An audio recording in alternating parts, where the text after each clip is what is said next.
అబ్బో ఏంటి? సారీ విజయ్, కాస్త ఆలస్యమైంది. కోపం వచ్చిందా?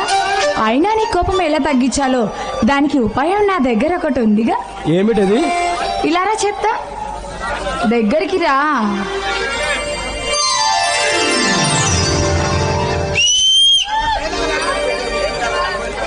విజయ్ ఏంటి అలానే ఉండిపోయావు? బొగ్గ మీద పెట్టిన ముద్దు పెదాల వరకు వస్తుందేమోనని కాస్త ఆశగా ఎదురు చూస్తున్నాను. సరే, నువ్వు అలానే చేస్తూ ఉండు. మరి నేను ఇక వెళ్ళొస్తాను. బాయ్. ఎక్కడికి? మా ఇంటికి. వచ్చింది వెళ్ళటానికా? మరేం చేయాలి? ప్రేమలోకంలో విహరించడానికి. ఇంకా లేత లేత పరువాలతో పసిడి యవ్వనంతో మిసమిసలాడే నిన్ను కాదని నేనెక్కడికి వెళ్ళగలను? అరవిరుసిన కుసుమం లాంటి నీ అందాన్ని కాదని నేను ఎలా ఉండగలను?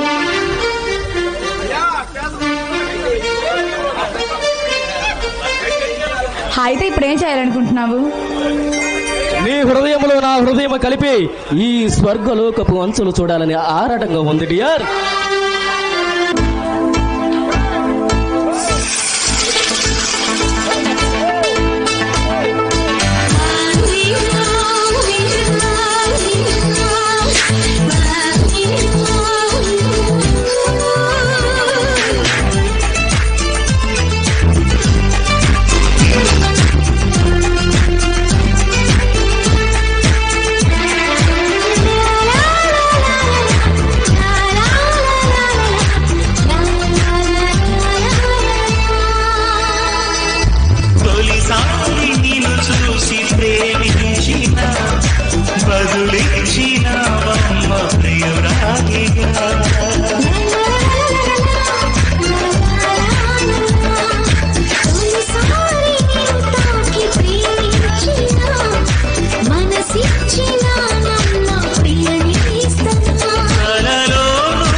నిన్నే నా కోసం పంపించాడు